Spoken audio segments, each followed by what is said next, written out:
Business Row here. Welcome back to my channel. Ito po ang inyong lingkod, ang inyong kaibigan, ang inyong pong host. At masusubaybayan po natin ngayon ang isang yugto ng isang vlogger na medyo madamdamin na dahil yung kanyang mga alagang ibon, mga alaga niyang uwak, no, ay mawawala na po sa kanya. Actually, nakakalungkot itong bahagi na ito ng kanyang vlogging. Sinusundan ko po itong vlogger na ito dahil naaaliw po ako sa kanyang mga estilo at sa kanyang yung closeness, no, na binibigay niya sa kanyang mga alagang uwak, sa kanyang mga alagang ibon. Mahilig din ba kayo sa mga hayop katulad ko? At katulad ni Wonder Estong Channel. At kung kayo po ay mahilig sa mga hayop, mahilig po kayo sa mga ibon, sa aso, sa pusa, panoorin po natin yung yugto na ibabahagi po sa atin ni Wonder Estong Channel. Actually po, napakaganda po ng kanyang mga ginagawa, no, sa kanyang vlogging sa Facebook at nasa almost 600 plus thousand po ang followers niya dahil talaga pong nakakapagbigay po siya ng saya sa mga kapwa nating mga Pilipino. Nagbibigay rin po siya ng tips at makikita mo talaga yung passion niya, no, yung heart niya sa mga hayop.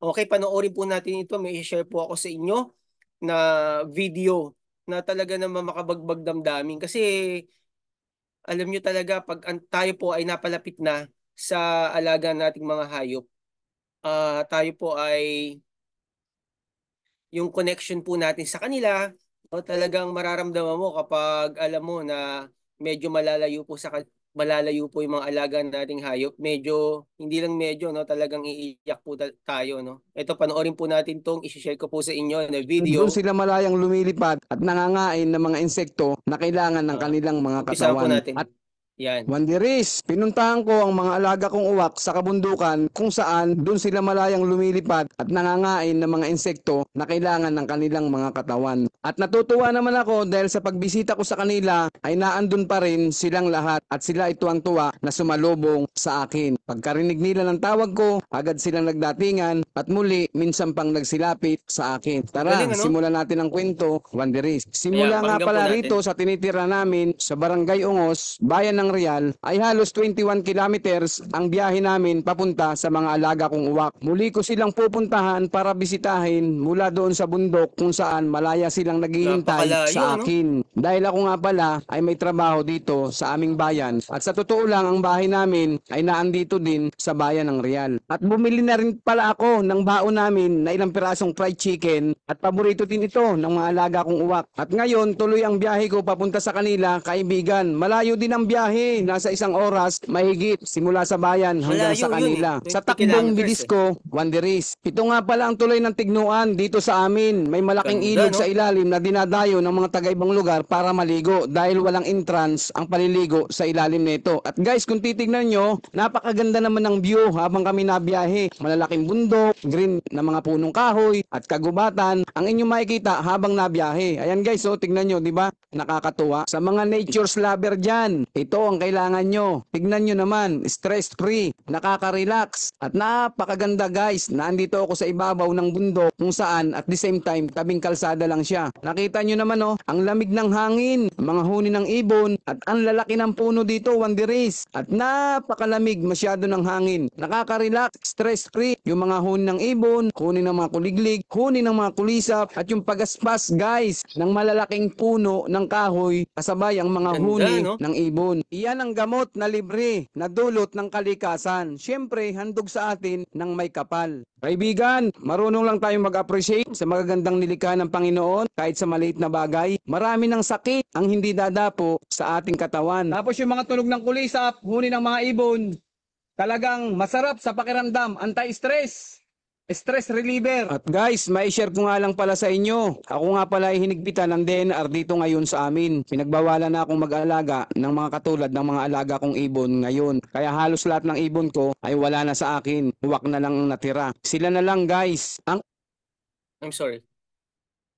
Okay. ibon Ano ba yan? pa, Yan. kinuha nila. Sa mga susunod kong vlog, Wanderers, marami akong isi-share sa inyo at ikikwento tungkol sa karanasan ko sa pag-aalaga ng mga wild na ibon. Kinuha na Hindi ko yung naman mga magawang alaga niya, magtampo guys. o magalit kasi mali naman talaga. Nakaka, Paalala na lang sa inyo ano guys ng at damdamin, di awareness na ba? rin doon sa mga ibang vlogger na kung sakaling mag-alaga din kayo ng mga wild birds. Kaya itong mga kaibigan kong uwak, lalong-lalo na si Baglis, mawala man sila, masakit man sa akin, wala akong magagawa kundi tanggapin. Ang mali, kahit anong gawin natin, ay mali pa rin. At iyan ay nasa batas natin, RA 9147. Masakit man sa atin, wala tayong magagawa kundi tanggapin. Kaya choice ng mga alaga kong uwak kung mananatili sila sa akin o hindi. Laban naman ako sa kanila na isang araw mawala sila sa akin. Basta ang mahalaga, naging bahagi ako ng kanilang buhay. So hindi ko lang makakalimutan yung mga banding namin kasi grabe talaga ang naging pagiging magkaibigan namin ng mga alaga kong uwak. Lalo na si Bagwis dahil siya ang nagpasikat sa akin. Kaya Oo nga, guys, si kung Bagwis. sakaling mawala sila, ano kaya? Nandyan pa kayo. Sana naman, sama-sama pa rin tayo. Papalo naman kaibigan, papuso at pa-share. God bless us all. Thanks for watching. Salamat sa iyong pagbabahagi, kaibigan. Kawanderis, ayan po yung ating ah, kaibigan natin. Ano? Alam niyo po, pag pinapanood ko po yung kanyang video sa kanyang po mga alagang uwak, talagang natutuwa po ako sa kanya kasi napakagaling po niyang trainer. No? Actually, napakagaling niyang trainer. Nakakonect niya yung sarili niya sa nature, no, sa mga ibon, no, sa mga animals, at para din siyang ano gift din niya yon, no. Ang dali niyang turuan yung mga ibon, tas napapasunod niya at nagbibigay siya ng ano ng kasiyahan sa mga tao, no, sa mga manonood manonood niya. At basahin natin ilang mga ano video, no, na komento rito sa ating pinanood kanina. Okay, i-share ko po sa inyo muli, no? Basahin natin yung ilang mga komento. May mga comment dito na syempre mga nanghihinayang sila, no, sa mga syempre yung sa bonding, no, pinagsamahan nila na napakatagal. Tapos ngayon ay mawawala. Ito yung mga ilan sa comment. Basahin po natin. Okay, ang sabi ni teka lang dito muna tayo. Sa isa basa na tayo ng mga lima. Ito sabi ni George. Ito, nakikita niyo po ba? Sabi ni George Junior Ignacio, buti ka pa nga pinapa kita mo ang pagmamalasakit sa kalikasan. Yung DENR, nako po, yung DENR official, karamihan sa kanila nasa loob ng aircon, naghihintay ng sahod, bihira lang silang magpakita. Yan ang comment po ni George Ignacio. Ito po to be honest with you. Bawal kasi talaga na mag-alaga ng mga endangered species, no? Katulad ng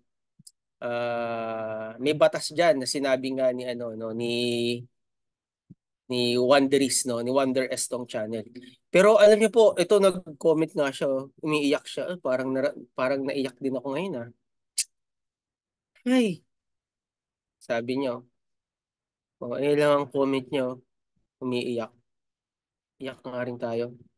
Ramdam ko yung, alam mo pag animal lover ka rin, tapos yung kakapwa mo animal lover, halimbawa, namatay ng alaga, aso, pusa o ibon, ano yun yung connection mo, yung bonding mo, tapos yung samahan nyo ng sobra, yung bonding nyo ng sobrang tagal, tapos bilang nawala sa'yo, no? Tulad ito, kaya, sa ating kaibigan, si Wonder Estong Channel, kinuha yung kanyang mga ibon, pinakawalan sa gubat, no? Pag nahiwalay talaga sa'yo, ano talaga yung iiyak ka talaga. Pasensya na, parang nadala ako ng damdamin ni Wonder Estong Channel Ito naman sabi ni Ernie Aguinaldo, Real talk, tama ka kapatid, pag weekend pa nga sila pang maalaga ding ibon na sinasayawan. Ano yun? Ito naman sabi ni Francis Dizon, saludo ako sa kanila kasi kung kurap ang mga yan, malabang kalbo na ang mga okay din kagubatan din ninyo. Dito sa Central Luzon, maawa ka sa mga kabundukan dito. Oo, Central Luzon, oo. No, talagang halos wala na yung mga kabundukan diyan. Yung iba ginawang ano, kaingin, no? Minahan ng ginto. Okay. Sabi naman ni Randy Rupinho, pag binaril ang ibon, bawal. Pag inalagaan, bawal.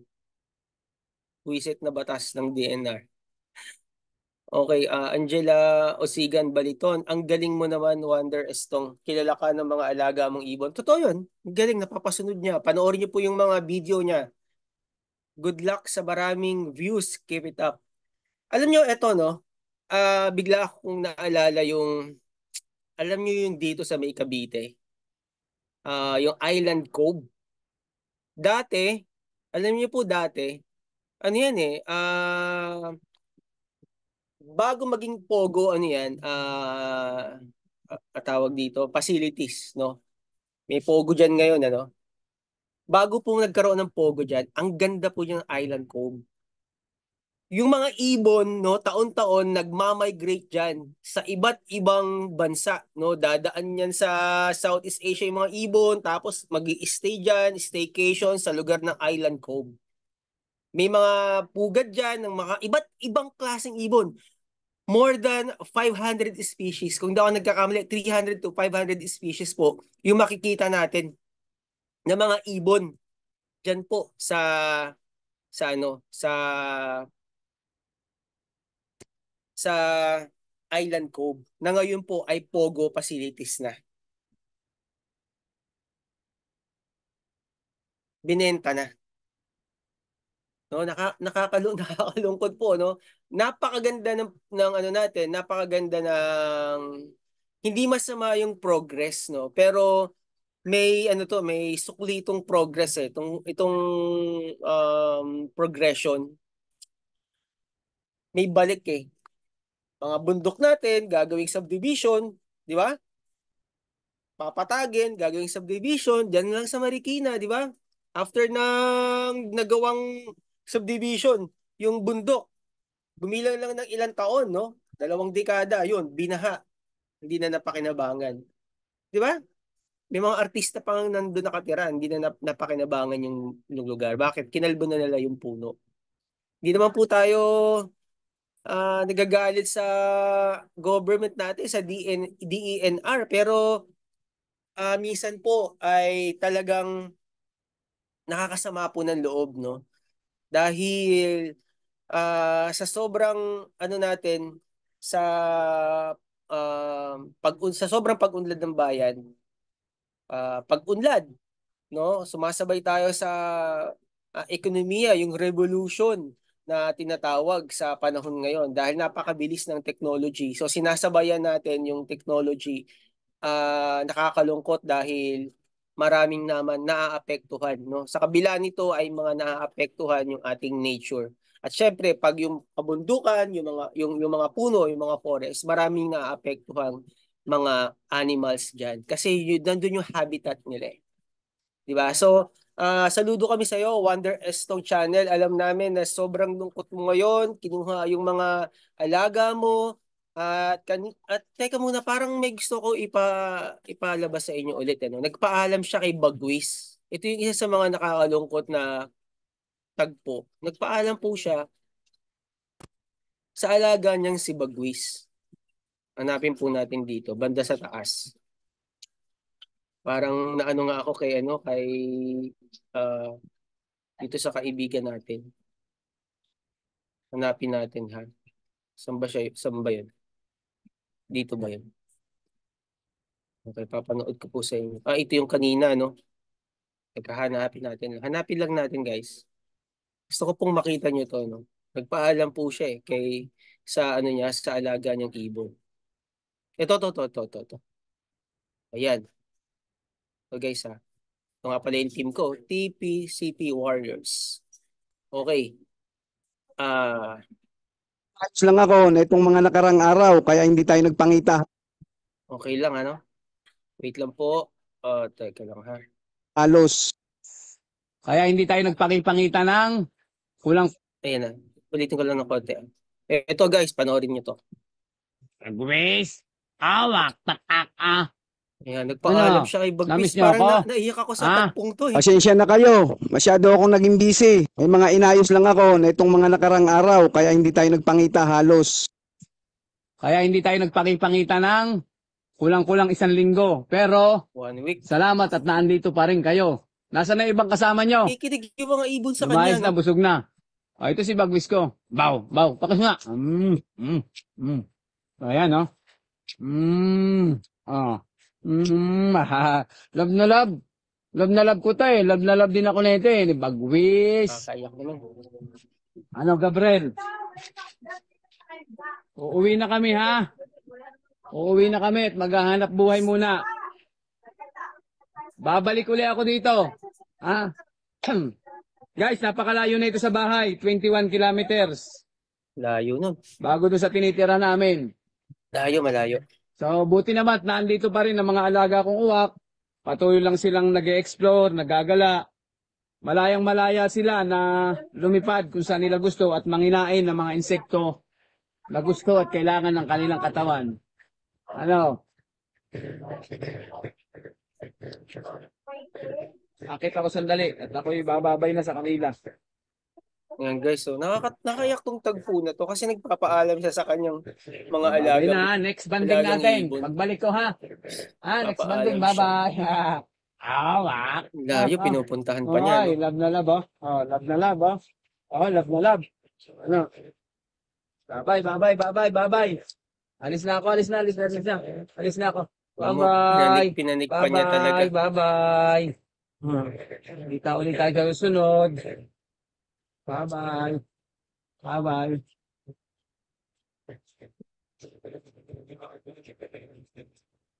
Kasi Gabriel, bye-bye. Hindi mo, kilala pa niya, Gabriel, no? bye-bye. Bagwis, Gabriel. May Ah. mga palatandaan kasi siya eh.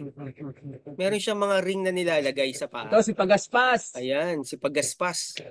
Gabriel Pagaspas at Bagwis. At may iba pa siyang mga uwak na siguro nanginain na. Ayan, Bye-bye. ayan ang una niya Bye-bye, Bagwis. na ibon, I si miss you. Bagwis. I miss you. Oh, I love you. Oh. Ang laki ni Bagwis, ang laki. Ang laki nga niya, no? Bye-bye. Bye-bye. Wow, very good. Nagbabaw, ano? Matalino, di ba? Bye-bye. Ang bango. Amoy uwak na gala. Amoy uwak na gala eh. Bye-bye. Parang bye-bye. Parang ayaw niyo na umalis, no? Mamimiss ko kayo ha, mamimiss ko kayo. Mamimiss ko. Guys, nakakaiyak, no? Dahil parang ayaw niyo nang umalis, di ba? Ay, nako. Iyak na rin Kayo. ako. Oh, ayo. Mamimiss ko kayo. Bye-bye. Bye-bye. Pinanonood ko to araw-araw. Love you. Yung mga nagulat na lang ako na hindi na pinagbawalan pala siya na na mag-alaga na ng uwak. Ano? Mamimiss ko kayo. Mamimiss ko kayo. Sa susunod, dito na kami titira. Oy, nakakaiyak naman. Doon na sila titira. Oh Lord, ano ba yan? Naiyak ako doon ah. Talagang kasama natin si Wonder Estong Channel. Pinapaiyak tayo. Alam niyo po yung mga animal lover, may special bonding and connection niya sa kanilang mga alagang animals, di ba? Ay, ako nung nawala nga yung 3 pusa ako, talagang iyak ko eh. Yun lang gusto nating ibahagi dito, no? Susundan natin to si Wonder Estong Channel, no? Abangan natin yung kanyang ano, mga ibabalita sa atin. Siya po ay mayroong, check lang po natin ulit ha. Meron po siyang tawag dito. Meron siyang ilang daang followers. Malaki yung followers nito guys eh. Actually kumikita na to si Wonder Estong Chan. Okay. Ito po Ito po. I-follow niyo na rin po siya sa kanyang page. Ayan, may mga alaga pa siyang baboy. May alaga siyang aso, pusa, naglalaro. Ayan oh. Yung pusa niyo, naglalaro. Tsaka yung kanyang aso. Ayan po, Wonder Estong Channel na mayroong 640 1,000 followers. Siyempre, kumikita na to. Sana naman po walang nainggit sa kanya, no? Kasi kung may nainggit sa kanya, nakakalungkot naman. Kapwa natin Pilipino, kaya inggitan natin na kumikita. Huwag naman po sana ganun. Hayaan lang natin sila kumita. Kapag tayo po ay may nakikitang umaasenso na ating kapwa Pilipino, wag po natin sila hilahin pababa. Di ba? Katulad ng sinabi ni Doc FLM, saludo siya kay Diwata. Maganda yung ginagawa ni Diwata na umuunlad. Ha? So yun lang po yung gusto kong ibahagi dito sa ating sa ating episode ng ng mga animals kasi mahilig din po ako sa animals, mahilig ako sa insects, sa animals, talagang sa nature. Kaya nga po ako nagsa-cycle nagbabike ako. So yun lang mga kaibigan, salamat po sa inyong pagsubaybay sa ating po channel at wag po natin kalilimutan na alagaan ng mabuti ang ating mga alagang hayop dahil nakapagbibigay po sila ng kagalakan, nakakaalis ng stress at nakakapagbigay ah, ng ngiti sa ating mga labi. Okay, God bless. Ito po si Faceless Raw. Salamat po. Kita-kita po ulit tayo sa susunod na episode dito lamang sa ating channel. God bless.